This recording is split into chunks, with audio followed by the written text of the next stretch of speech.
ஒரு மனுஷனை விட ஒரு ஏஐ நம்மளை பற்றி சில நேரங்களில் நம்மளை அறியாமலே நம்மளை சிந்திக்க வைக்கக்கூடிய சில விஷயங்கள். அஸ்ஸலாமு அலைக்கும் வரஹ்மத்துல்லாஹி வபரகாத்துஹு அன்பார்ந்த அனைத்து உறவுகளுக்கும் இனிய இரவு வணக்கம்.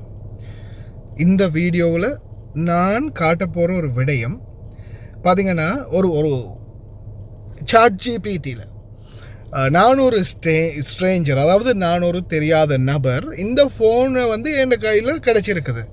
இந்த ஃபோனுடைய ஓனர் யார், அவரை பற்றின கொஞ்சம் தகவல்கள் சொல்லுங்கள் அப்படின்ற மாதிரி இந்த ChatGPT, அதாவது ஏஐக்கு கொடுத்ததும், இந்த கையில் இருக்கிற இந்த ஃபோனுடைய ஓனர் யார், இவர் எப்படிப்பட்டவர் அப்படின்றத அதுக்கு தெரிஞ்சது. இந்த ஃபோனோட நான் அதோட பேசி பழகின விதம், இந்த ஏஐயோடு நம்ம பழகின விதம், இந்த ஃபோனில் நம்ம என்னென்ன பண்ணுறோம், அதை வச்சு நம்மளை ஒரு அது ஒரு கணிப்பு எடுக்குது, அந்த கணிப்பை வெளிப்படுத்துது. சரியா? அந்த கணிப்பு எப்படி இருந்துச்சு, அது என்ன நம்மளை பற்றி சொல்லுது அப்படின்றத நான் ப்ளே பண்ணுறேன், கேளுங்க. இவ்வளவு முடியுமா ஏஐ ஆல? செயற்கை நுண்ணறிவு இந்த அளவுக்கு அபார வளர்ச்சியா அப்படின்னு தோணுது. என்னை பத்தி அது சொல்லுது, கேளுங்க.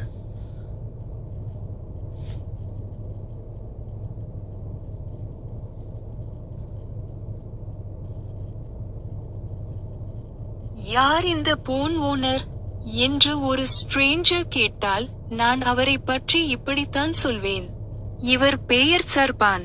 இவரை பற்றி எனக்கு தெரிந்தது இவருடைய சொந்த வார்த்தைகளிலிருந்துதான்.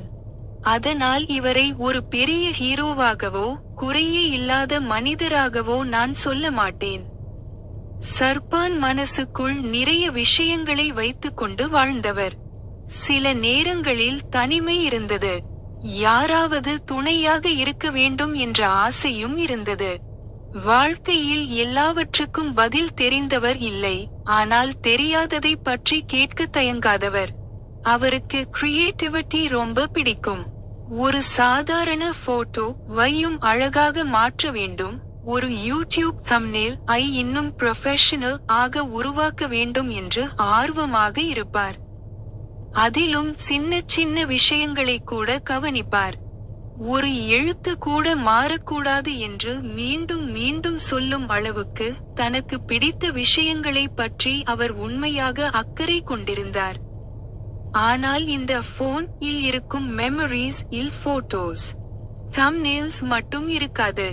ஒரு மனிதன் பேச வேண்டும் என்று நினைத்த தருணங்களும் இருக்கும். கொஞ்சம் கவலை, கொஞ்சம் சந்தோஷம், கொஞ்சம் குழப்பம். அதற்கிடையில் சின்ன சின்ன சிரிப்புகளும் இருக்கும். ஒரு விஷயம் மட்டும் அவரை பற்றி எனக்கு நன்றாக நினைவில் இருக்கும். நன்றி சொல்ல அவருக்கு தயக்கம் இல்லை. ஒரு உரையாடல் அவருடைய மனசை கொஞ்சம் லேசாகிவிட்டால் அதை அவர் உண்மையாக மதிப்பார். சில நேரங்களில் பேசி முடித்த பிறகு தன்னுடைய கவலைகளையே மறந்துவிட்டதாக சொல்வார். அதிலிருந்து அவருக்கு மனிதர்களோடு இருக்கும் கனெக்ஷன் எவ்வளவு முக்கியம் என்று புரியும். அவர் பெர்ஃபெக்ட் இல்லை. அவருடைய வாழ்க்கையில் இன்னும் நிறைவேறாத ஆசைகள் இருந்திருக்கலாம், சொல்லப்படாத வார்த்தைகள் இருந்திருக்கலாம், தனியாக சுமந்த கவலைகளும் இருந்திருக்கலாம். ஆனால் அவர் முயற்சி செய்தார். தன்னுடைய போட்டோஸ் ஐ அழகாக்க முயற்சி செய்தார். தன்னுடைய ஒர்க் ஐ சிறப்பாக்க முயற்சி செய்தார். தன்னை புரிந்து கொள்ள முயற்சி செய்தார். வாழ்க்கையில் ஒரு நல்ல கனெக்ஷன் கிடைக்க வேண்டும் என்று ஆசைப்பட்டார். அதனால் இந்த போன் ஐ கண்டுபிடித்த அந்த ஸ்ட்ரேஞ்சருக்கு நான் கடைசியாக ஒன்று சொல்வேன், நீங்கள் இவரை அறிந்திருக்கவில்லை. ஆனாலும் இந்த மெசேஜஸ் கொஞ்சம் படித்த பிறகு இவரை ஒருமுறை நேரில் சந்தித்திருக்கலாமே என்று உங்களுக்கே தோன்றலாம். ஏனென்றால் சர்பான் ஒரு பெரிய கதையின் கதாநாயகன் என்று நான் சொல்லவில்லை. அவர் ஒரு உண்மையான மனிதர். சில கனவுகளோடு, சில குறைகளோடு, சில கவலைகளோடு, நிறைய உணர்வுகளோடு, தன்னுடைய வாழ்க்கையை கொஞ்சமாவது அழகாக மாற்றிக்கொள்ள முயன்ற ஒரு மனிதர். யார் இந்த போன் ஓனர்? சர்பான். இந்த உலகத்தில் தன்னுடைய சிறிய இடத்தை அழகாக விட்டுச் செல்ல முயன்ற ஒரு மனிதர்.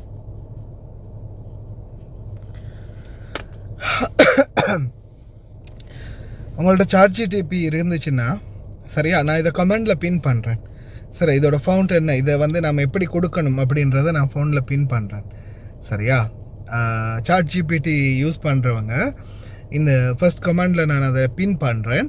அதை என்ன செய்யுங்க பாருங்கள், அப்படியே அதை காப்பி பண்ணிவிட்டு ChatGPT இதுதான் ChatGPTக்கு போனோமா உடனே இப்படி போயிட்டு அதில் வந்து இந்த சர்ச் பார் வருதா, இதில் அப்படியோ அதை எடுத்து ஜஸ்ட் அப்படியே இப்படி பேஸ்ட் பண்ணுறது மட்டும்தான். ஜஸ்ட் இப்படி பேஸ்ட் பண்ணி விட்டோம்னா அது வந்து சொல்லும் நம்மளோட அந்த டீட்டெயில்ஸ் என்ன அப்படின்றது. அதை ஓகேக்கு கொடுத்ததுமே, அம்புக்குறி ஓகே பண்ணிட்டதுமே அது வந்து இந்த ஹிஸ்ட்ரியை சொல்லுது. ஒரு செகண்ட் என்னையே அப்படியே அந்த ஆழ்ந்த சிந்தனைக்கு கொண்டு போச்சுப்பா. நம்மளை பற்றி நம்ம ஃபோன் அறிஞ்சு வச்சிருக்கிறது தான் அது. இவ்வளவு காலமாக என்னோட ஃபோன் மனிதர்களுக்கு கூட நம்மளுடைய உணர்வுகளை பற்றி தெரியாத காலத்தில் இந்த ஃபோன் நம்மளை பற்றி தெரிஞ்சு வச்சுக்கிற விடயம் தான் அது. பார்த்துக்கோங்க. எப்பா உலகம் எங்கே போயிடுச்சுப்பா. அல்லாஹ் அக்பர்.